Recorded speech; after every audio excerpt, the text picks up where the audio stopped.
En tout cas, les amis, au 657 56 41 65, vous avez l'opportunité de répondre à la question du jour. À quoi sert le parfum sur les vêtements de la friperie? Question proposée par Mrs. Marie-Christelle Bott et notre bro pour vous faire travailler un peu vos cerveaux. On poursuit donc avec la lecture du web. Juste après la transition, on découvre ce qu'on a pu trouver sur le net ce week-end. Et il faut nous excuser si on va commencer directement avec une autre triste.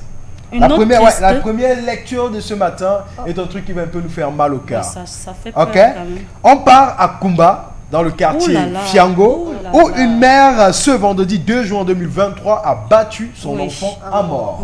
On parle souvent ici de la bastonnade infligée aux enfants. Cette mère n'a pas pu se retenir. Elle a commencé à bastonner l'enfant sur les voisins qui sont venus au cri de l'enfant, retirer l'enfant entre les griffes de sa mère. Et juste après, l'enfant ne se sentait pas bien. L'enfant n'arrivait même plus à expliquer dans quel état il était ou ce qui s'est passé. On a dû dépêcher l'enfant à l'hôpital et quelques minutes plus tard, l'enfant a rendu l'âme. La mère actuellement dans un poste de police de Kumba. Honnêtement, à la maison, qu'est-ce que vous en pensez de cette lecture?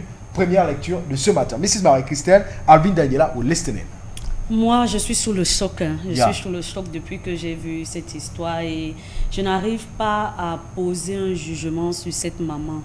Parce que moi, en tant que mère, il m'est arrivé d'arriver à une certaine extrémité due à l'horreur de l'enfant. C'est-à-dire que comme j'ai horreur du mensonge, je me dis qu'il y a un garçon, il ne faut pas qu'il grandisse avec cette base. Et donc, une fois sous la colère, j'ai dû le fouetter correctement au point de le prendre dans mes bras dans la nuit et prier, pleurer pour lui parce que je savais que j'avais fait un peu fort. C'est vrai que peut-être les résultats sont suivis, mais ça pouvait aussi être le cas de cette dame-là, où je me retrouve à avoir bastonné mon enfant et qu'il rende l'âme. Du coup, je ne sais pas si je vais dire que je la comprends, parce que la colère peut nous pousser à certaines extrémités, mais c'est un peu difficile. C'est difficile, c'est trop difficile pour cette maman parce que l'acte qu'elle a posé dans sa vie, elle le regrettera à jamais.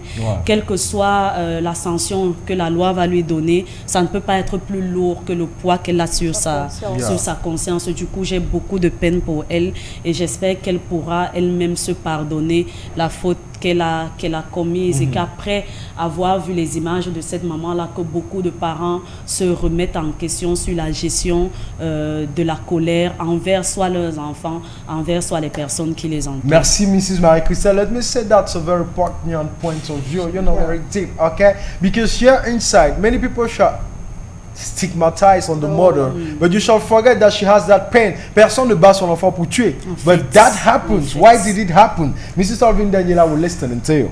Peter, I don't have a child, but not yet. At this age, not yet, but at that age, I don't see what that child did to the point where it annoyed her. Elle a simplement Yeah, that's what is going by, that the lady had a very bad result in school. And so, si l'enfant a échoué, demande-toi, pose-toi la question de savoir, as-tu suivi pourquoi ces résultats? Pourquoi ces résultats? C'est-à-dire, tu n'as pas veillé, c'est encore un tout petit enfant. Parfois, les examens, on renvoie même ça aux parents à la maison. Ils le font avec les enfants, puis ils rentrent avec les carnets donnés à l'école. Elle le bat pourquoi? Elle s'est d'abord poser la question de savoir si elle suit cet enfant vraiment. On comprend que tu peux être en colère, oui, il a échoué, mais arrivé au point de bastonner l'enfant, c'est vrai que son objectif, ce qu'elle avait au fond d'elle, c'était pas de le tuer. C'était juste une correction pour que l'enfant comprenne qu'il doit doubler d'efforts. Mais à cet âge-là, c'est à toi, le parent, d'accompagner cet enfant. Il est encore tellement, mais tellement petit. Pour moi, ce poids qu'elle va porter sur sa conscience, il le faut en fait. Parce que si ça n'arrivait pas, elle devait encore le faire. Il faut ça pour que ça serve de leçon à d'autres parents qui ont les enfants et qui appliquent le même traitement à ces enfants-là. C'est vrai, c'est difficile, mais elle doit le porter sur sa conscience pour qu'en fait, ça ne se répète plus. D'accord. Merci Alvin Daniela. Bon, je veux dire, ayant grandi dans une famille pas aisée, je vais dire que les parents qui n'ont pas assez de moyens attendent toujours une émancipation rapide de la part des enfants. Parce que là, tu as soulevé le point de savoir si la mère de son côté a été très active dans l'éducation de l'enfant, c'est-à-dire les devoirs à la maison ou bien les retours de bulletins ou d'épreuves. Mais il faut aussi dire que ces parents-là parfois sont tellement occupés à chercher de l'argent, tellement occupés à chercher de la vie au point où ils oublient même qu'ils ont des responsabilités. Et quand des choses comme ça arrivent, il se laisse battre par la colère. Moi, je veux dire ça comme ça. Donc, je rejoins ce que Mrs. Mike disait, ce que tu disais. Quand on regarde l'enfant et la mère, on sent que les conditions n'étaient pas aisées. Yes. Du coup, quand le parent sort un certain montant pour la pension, ça fait mal. Ce qu'il attend souvent It's en retour, c'est le bon résultat. Il n'est pas trop là pour se dire que ceci. Entre-temps, on n'est pas en train de dire qu'elle a bien réagi, tu vois un peu. Mais on dit souvent dans chaque chose, il y a des circonstances atténuantes, des circonstances aggravantes. Elle a été sous le coup de la colère, sous le coup de son irresponsabilité, et elle a posé un acte irréversible. Oui. D'accord. Bon, il faut dire que dans la vidéo qui est partagée sur les réseaux sociaux, on retrouve exactement ce que vous êtes en train de dire. Cette mère souffre. Parce que le seul truc qu'elle peut dire, c'est qu'elle ne comprend pas. En fait, tu sais, on a l'habitude de corriger l'enfant. Mais maintenant, quand tu corriges l'enfant, tu te dis peut-être qu'il faut aller un peu plus fort. Et l'enfant finit par lâcher prise parce qu'on ne connaît pas à quel point ça fait mal. Donc, ça c'est... This is very terrible. En tout cas, vos opinions à la maison aussi, 57, 56, 41, 65. Loin de nous, l'esprit de mort avec la deuxième lecture de ce matin et un rest in peace à cette jeune petite. Deuxième lecture, est-ce que la faiblesse sexuelle existe chez la femme? Avant de prendre l'image, on prend d'abord vos réponses. Je crois que ça existe chez la femme. Seriously? Oui. Okay, je crois que ça existe chez la femme. Il y a des femmes qui vont te dire qu'elles ne supportent pas un rapport sexuel. Tu vois, parfois je me demande comment une fille réussit à dire ça. C'est pas la première fois que je me pose cette question. Comment une femme peut dire que vraiment, quand le gars là va encore rentrer ce soir, qu'il pense que... C'est-à-dire, quand moi tu voyais mon mari me mettre lui-même l'eau à la salle de bain, ça veut dire qu'il veut déjà faire. Moi, ça m'énerve. Oh, le gars là m'a fait ceci. J'ai eu l'impression que son way est arrivé jusqu'ici. Je pouvais mourir. Tu vois, je te dis que ça, c'est quoi? Tu es quel genre de fille en fait? C'est même comment. Et il y a les gars aussi qui souffrent de ces femmes-là où ils ont l'impression qu'ils sont en train de faire l'autopsie sur un cadavre parce que la fille est complètement cette planche-là qui ne réagit pas, tu vois un peu. Du coup, les femmes aussi ont un problème de faiblesse sexuelle. Il y a même aussi ces femmes qui ne... le mot, c'est quoi? Aïe, je peux dire le mot de façon... Qui ne lubrifie pas. J'allais dire le mot là très fort. Tu vois un peu. Ça aussi c'est une forme parce que si tout le temps on a besoin d'accessoires ou alors quels que soient les attouchements que le gars fait, la fille c'est une faiblesse, Peter. Donc la femme aussi souffre de faiblesse sexuelle. Et nous, M. Solvin Daniela. Je vais rejoindre Marie-Christelle. Les femmes effectivement ont des faiblesses sexuelles, mais le plus souvent c'est dans leur tête en fait. C'est dans leur tête. Parlons par exemple d'autopsie. Tu peux faire des mouvements, c'est parce qu'en fait tu ne veux pas. Ou alors tu n'es pas à l'aise, c'est dans ta tête, c'est pas comme si ça n'a pas de solution ce problème-là. Le plus souvent, elles sont calées, bloquées, c'est mental en fait. Mais l'expérience c'est le mind en train de parler. Oui, vas-y. Le plus souvent, ces barrières-là, ça se trouve dans leur tête. Même quand la mémé dit par exemple que quand elle pense seulement que son mari va bientôt rentrer, le fait de elle a peur. Bref, tout ça c'est dans la tête. Ce sont des faiblesses, mais qui peuvent être soignées en fait. D'accord. En tout cas, on va prendre les notes. L'idée de faiblesse sexuelle chez la femme est un mythe et n'a pas de base scientifique ou médicale. Les femmes peuvent avoir des expériences sexuelles variées et leur désir sexuel peut fluctuer en fonction des divers facteurs tels que le stress, la fatigue, la santé physique et mentale, l'âge, les expériences traumatiques passées et les relations interpersonnelles. Oui. You understand that? Oui. Donc c'est comme Alvin Daniela dit, c'est dans la tête. Tout ça c'est dans la tête. Ok, tout ça c'est dans la tête. Mais on a notre frère sur Facebook qui nous a donné une réponse et qui peut enlever les codes de quelqu'un. Let's have the image with Kevin Hendo. Une faiblesse, une femme peut avoir la faiblesse sexuelle. J'ai l'impression que d'accord. Si elle n'a pas l'argent, si l'homme n'a pas l'argent, si l'homme n'a pas l'argent, la femme a automatiquement. Non, mais là c'est évident. Seriously? Tu vois un peu. Tu ne peux pas accumuler les péchés comme ça pour rien, les faux péchés. Déjà qui n'est pas autorisé par la Bible d'avoir un rapport sexuel avant le mariage. Maintenant, toi, tu peux avoir un rapport sexuel avant le mariage avec un pauvre. C'est que tu veux quoi? Tu gaspilles.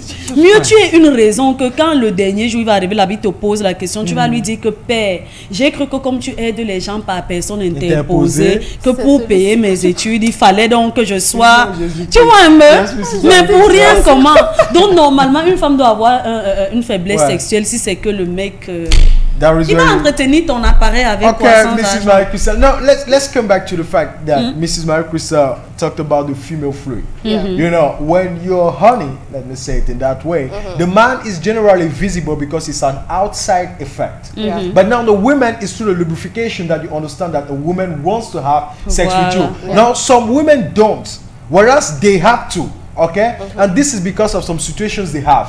Une femme, c'est plus dans la tête, ok? Parce que quand Mrs. Marie-Christelle parle d'argent, on peut prendre ça à la rigolade, mais il y a des femmes qui n'arrivent pas à lubrifier quand elles sont face à un homme qui n'a pas d'argent. C'est pas possible. Ouais, mais ça va vous dire que quand elles se pomponne, elles se maquillent, elles sortent, elles savent qu'elles peuvent avoir un gars et qu'après ils vont rentrer et que le gars le punquin. Quand vous arrivez au restaurant, là tu commences à sentir tes problèmes, ça sèche une fois. Bam!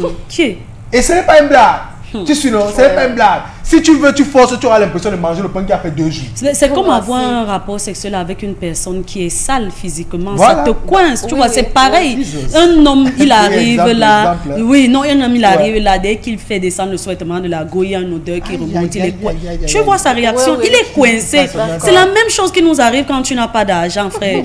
Arrive là, tu es tout beau, tu es ceci. Ça coince de la même façon dont nos odeurs vous coincent. Tu vois un peu, c'est pareil. Voilà. Ou bien tu vois une femme, au lieu d'avoir la varicelle ici, elle peut avoir la varicelle. Ouais. Ça, c'est fou. Ça coince. Le genre que tu as manqué de comme ça, tu perces même la varicelle de tous les côtés.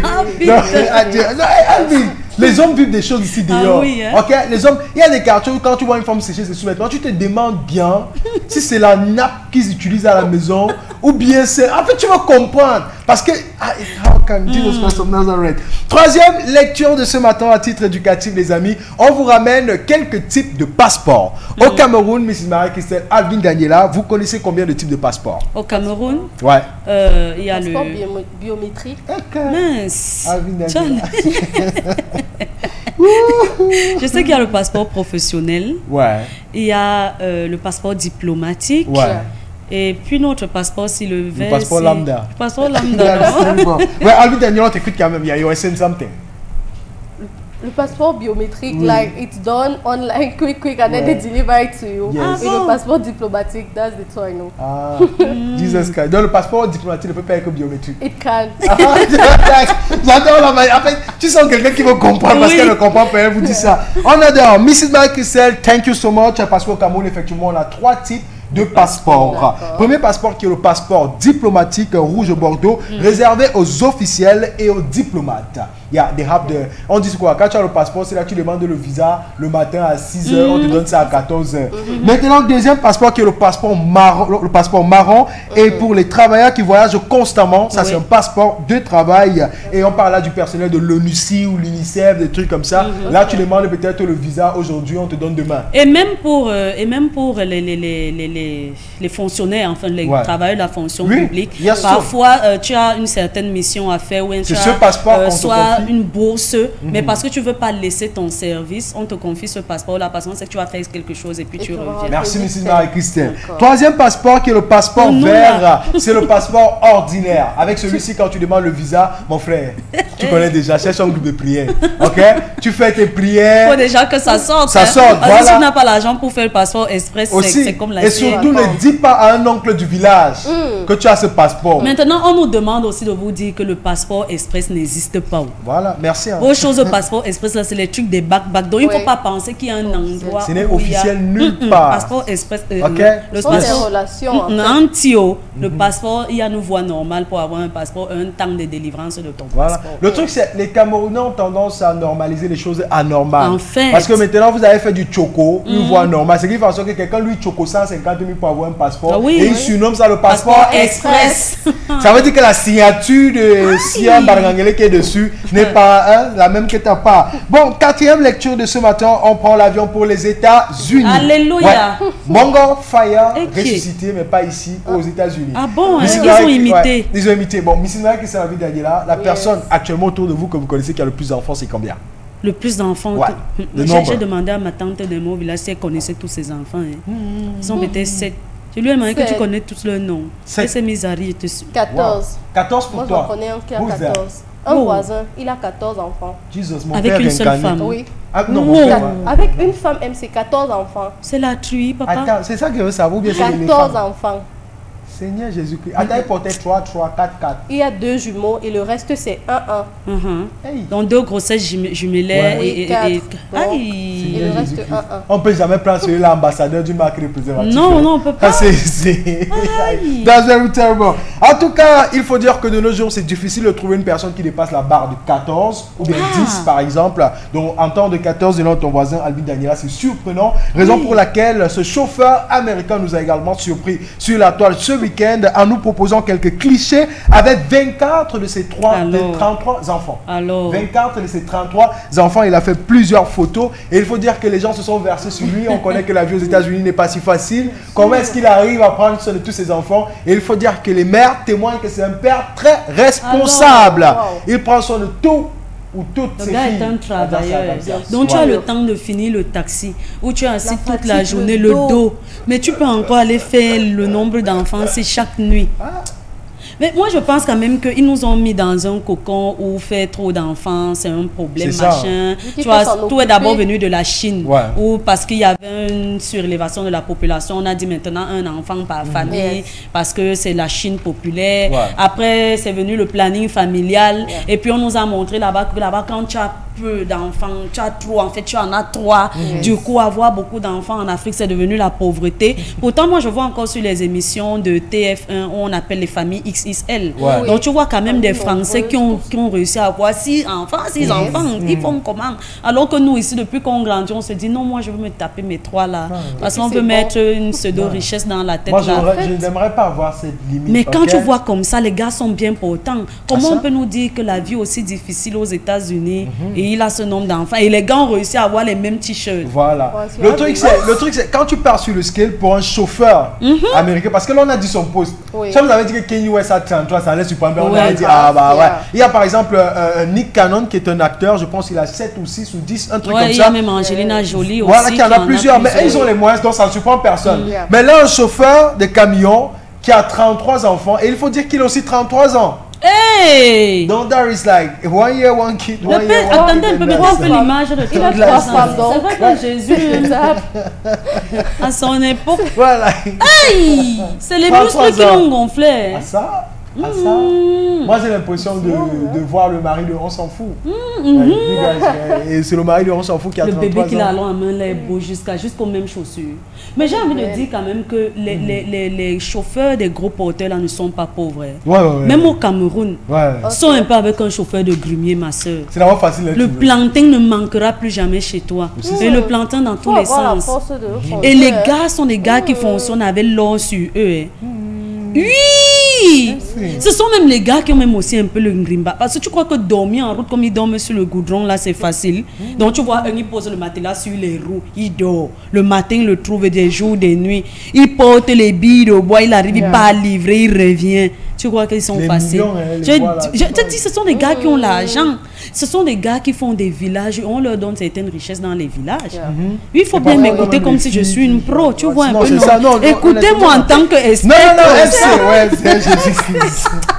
Number 5, quand ça cuit, on parle des masques de grossesse. Avis Daniela qui n'est pas encore tombée enceinte, Mrs. Marie, celle qui est déjà tombée enceinte. Qu'est-ce que tu n'aimerais pas voir comme changement physique chez toi quand tu vas tomber enceinte? Ne te souhaite rien, ma soeur, je te donne un conseil. Qu'est-ce que tu as vu chez toi comme changement? Ça va se réaliser. Oui, bon, le gros nez. Jesus Christ on Nazareth. Yes. Le gros nez, les vergetures. Oh là là. Tu as peur des vergetures? Oui. Moi, comme ça, j'en ai. Non, il y a des vergetures qui sont moches. Noir, ça noircit, c'est oui. Le gros nez, les vergetures. Quoi d'autre? C'est tout. Les pieds, il y a les femmes enceintes qui ont les gros pieds. Les œdèmes, ça s'appelle. Les œdèmes. Dans les cernes, ça te va? Après la grossesse, ça va passer. Ok, les boutons, tout ça. Le fait que tu vas plus pouvoir frotter ton dos ou la garde. Le père va frotter. Les filles qui ont les pères à côté. Aïe, ça va. Bon, Mrs. Marie-Christelle, une grossesse déjà. Tell us, quels étaient les changements que tu as vus sur toi?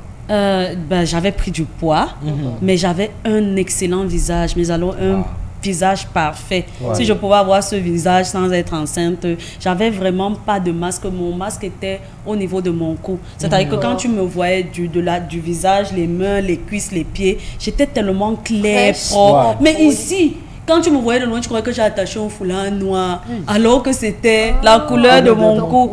Tu vois un peu. Donc, quand tu me voyais de loin, tu étais convaincu que voilà une jeune belle fille brune qui vient, elle a mis un bandeau noir là, alors que non.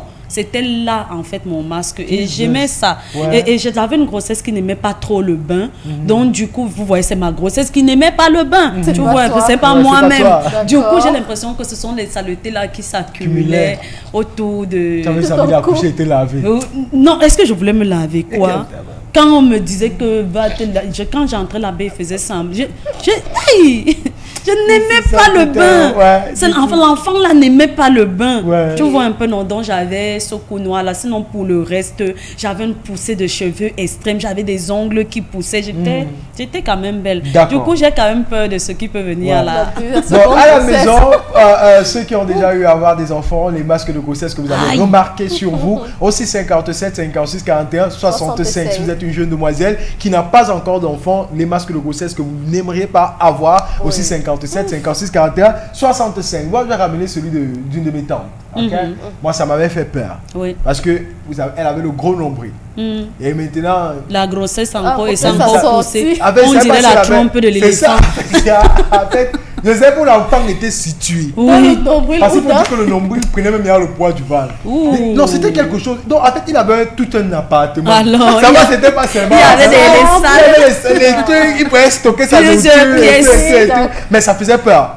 Parce que son ventre n'était pas si gros. Mais le nombril. Donc, ce qui faisait, tu pouvais croire qu'elle est malade. Et surtout qu'elle n'a pas pris le poids ailleurs. Elle avait les petits pieds, les petits bras, le petit ventre et le gros nombril. La grossesse était à l'intérieur. Pourquoi elle n'avait pas accouché les jumeaux? Wow! That was something. Wow! En tout cas, on adore. Bon, à la maison, calmez-vous déjà parce que les images qui arrivent. Les quelques masques de grossesse sur le visage sur quelques demoiselles qui font rage sur la toile. Let's have the vibe so Kevin. Voici le problème d'Alvin son masque est arrivé jusqu'aux cheveux. Il dit qu'il y a les... Mais après tout, ça n'a pas trop changé. C'est le teint. Mais le nez. Mais le nez. Non. Il y a erreur à la personne. Non, ici, il y a tromperie. C'est même pas la même personne. Les yeux, même les yeux. Les yeux sont entrés. Alvin, tu as vu ton futur. Ton problème de nez. Peter, je ne voulais pas parler, mais là, je te jure que si j'ai une femme et que son masque est tellement si laid que ça, honnêtement, elle va aller chez ses parents. Tu l'imagines? Elle va aller chez ses parents. Non, voilà, là, on dit qu'une femme se sacrifie pour elle. Non, tu peux pas dire ça. Maintenant, moi, je vais... Est-ce que je vais te chasser directement? Non, elle ne rentre pas. Est-ce qu'elle va te... avec toi. Et tu vas être à la maison tous les jours à 16 heures. Écoutez, je vais dire ça de manière tendre. Avec tellement... fait l'amour qu'elle t'embrasse trop la période de l'air. Parce que si mon enfant veut trop faire l'amour, je fais comment? Donc toi, tu vas m'amener chez ma mère. Non, c'est avec amour. Tu sais, quand tu as besoin de conseils, tu as besoin de... Qui va me créer la voix? C'est ma mère qui va me créer la voix. C'est tout. Le truc, c'est... Bon, pour moi, la grossesse, là, veut son père à côté. Ouais, voilà. Pour moi, comme ça, même si tu as quoi, moi, je n'aurai pas ton temps. Parce que tout mon temps sera sur ton ventre. Moi, je veux au contraire qu'en ce moment-là, que mon mari me fasse des petites blagues, qui se moque un peu de moi, mais de façon... Non, parce que quand je me regarde, je connais la réalité. Tu vois, mais on vient me dire que j'aime alors ton gros nez ce matin. Tu vois, non. Je suis consciente que c'est là, mais que tu me dises que tu aimes ça, ça me réconforte. Tu me fuis. Je vais accoucher en route pour toi. Tous les jours, 13h, on dit qu'il y a madame au bureau. J'ai atterri avec un demi-cabala, avec un filet sur la tête. Oui, tu vas me subir. Et vu un truc comme ça, tu me laisses seule. C'est pour ça que... Quand tu as l'argent, c'est bien.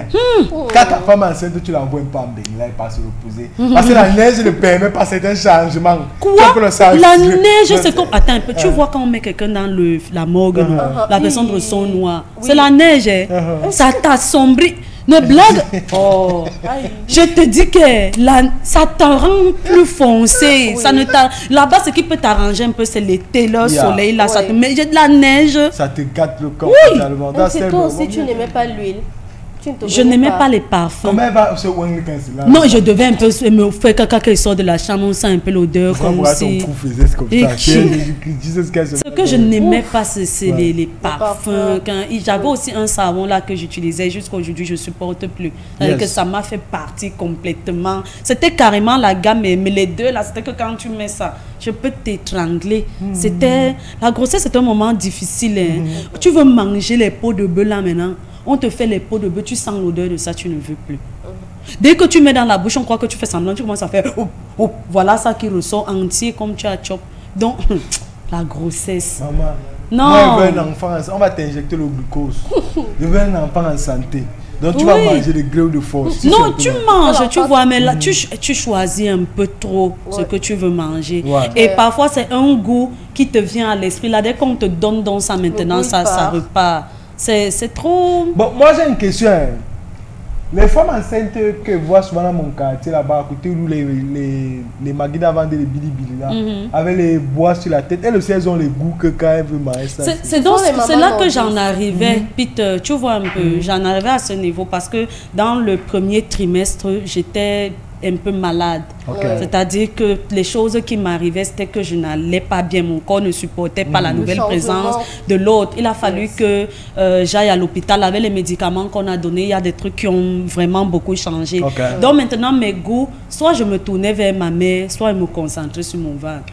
Parce que je n'avais pas le père de l'enfant là à côté que je peux déranger. Donc j'ai envie de dire qu'il y a certaines grossesses quand même où des femmes exagèrent dans certaines choses. Tu vois, peut-être voir maman, mais mes contractions. Je ne me tapais pas à l'hôpital sur tous les murs. J'allais arrêter qui? J'ai attrapé qui là-bas pour lui dire que Vincent, la prochaine fois, j'ai arrêté qui? J'étais couchée sur mon lit calmement, ça me frappait. Oui, tu vas dire à qui? Alors que dès que la fille a le père à côté, elle se déshabille. Elle commence à marcher sans caleçon à l'hôpital. On te dit que c'est les contractions. Quelles contractions? C'est vrai que ça nous prend peut-être de différentes façons, mais je dis que c'est quand tu as la personne sur qui tu vas faire tes choses-là que tu fais. Quand tu es un gladiateur. Ma soeur est venue enceinte. On a eu quelques problèmes là à la maison. Elle dit qu'elle vient bagarrer. Aïe, aïe, aïe, je lui ai sorti le karaté sur le ventre. Elle n'est plus jamais venue me chercher les problèmes. Est-ce que tu as tapé son ventre? Je l'ai bousculé. Non, tu dois connaître ta situation. Tu vois un peu. Tu ne peux pas toi-même être que tu portes les yeux sur la tête, tu pars chercher les problèmes. Ça va se casser. Donc mieux tu connais ta situation, c'est que comme je suis enceinte là, je ne te cherche pas, je digère. Tu comprends? Quand tu accouches, tu viens, on se mesure en tant que nous deux femmes au ventre vide. Après l'enfant de quelqu'un va sortir côte bas. Il sait que c'est même pas sa mère qui a cherché. Non, je te dis que toute la grossesse de ma soeur faisait problème à tout le monde sauf à moi. Mais tu comprends que ça part de symptômes de la grossesse. C'est quel tome? Je te dis que quand tu ouvres la porte à ce genre de choses là, elle fait. On était enceinte, tu sais que ma soeur et moi, c'était la même période, non? On a les écarts de 2 semaines, nos enfants. Ma soeur appelait Zola, elle veut les croissants. Moi, j'attendais seulement que ça vienne pour profiter. Ma part de grimace pouvait faire ça à la fin du mois, quand le gars envoyait l'argent. Dès que l'argent l'a fini, ce qui fait que quelques jours avant ma grossesse, on m'annonce que je ne peux pas accoucher par voie basse, que l'enfant est gros, on va devoir... J'appelle le gars pour lui dire qu'envoie l'argent, ça sera la césarienne. Mais heureusement, j'accouche les jours avant ma date prévue pour accoucher. Si ce n'était pas ça, le gars là allait m'envoyer l'argent seulement pour aller payer la grossesse. Il m'envoyait l'argent 1 fois par mois.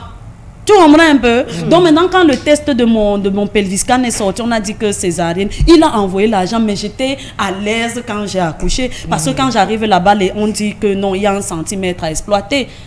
On exploite ce centimètre, j'accouche par voie basse. Donc l'argent que le gars a envoyé pour la césarienne, il ne gérait plus. Lui aussi, il était content quand même de son côté que... C'est que moi, il vient te dire que j'espère que tu sais que tu as le budget du voie bébé. Quand ta famille va venir, tu vas venir arracher ça.